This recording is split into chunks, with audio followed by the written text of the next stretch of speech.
How did you prove that one arrogant sibling wrong?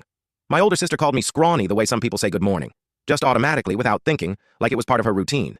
To be fair, she wasn't wrong. I was a freshman in high school, and I looked like someone had stretched me out without adding anything to fill the space.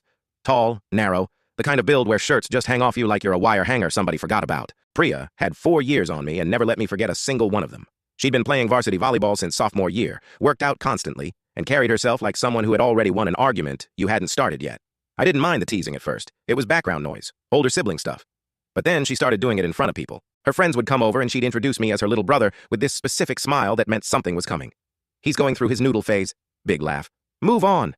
Meanwhile, I'm standing there in the kitchen holding a glass of water trying to decide if I'm allowed to be annoyed. I told her once to knock it off. She said, or what, and went back to her conversation. I thought about that for a long time. Here's the thing about being the quiet one in a loud family.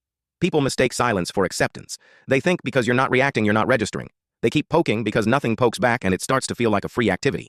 I decided to stop being a free activity. I didn't tell anyone, didn't announce anything, didn't make a speech at dinner about how things were going to be different. I just started showing up to the gym at 6 in the morning before school and figured I'd let the results do whatever talking needed to be done. Priya, for her part, kept going. Every dinner, every family gathering, every time her friends came over. The bit never got old for her because nobody in the house was challenging it. My parents thought it was harmless. My younger cousins thought it was funny. I sat there and ate my food and went to the gym the next morning. This went on for about 7 months. I wore the same kind of clothes the whole time. Loose stuff, nothing fitted. She had no reference point for what was actually happening. As far as she could tell, nothing had changed and the joke still worked. Her 18th birthday. Big backyard party, family, friends, relatives, her whole volleyball team. My mom had strung lights everywhere. It was a whole production. Priya was in the middle of her friend group doing her thing, holding court the way she always did, when she spotted me across the yard and decided the moment called for a callback. There he is, the spaghetti. Pointed at me. Big gesture. Everyone looked. I walked over. She was grinning the grin of someone who has run this play 100 times, and it has never once failed. I pulled my shirt off and handed it to my cousin standing next to me. The yard went extremely quiet, not the polite quiet of people being respectful.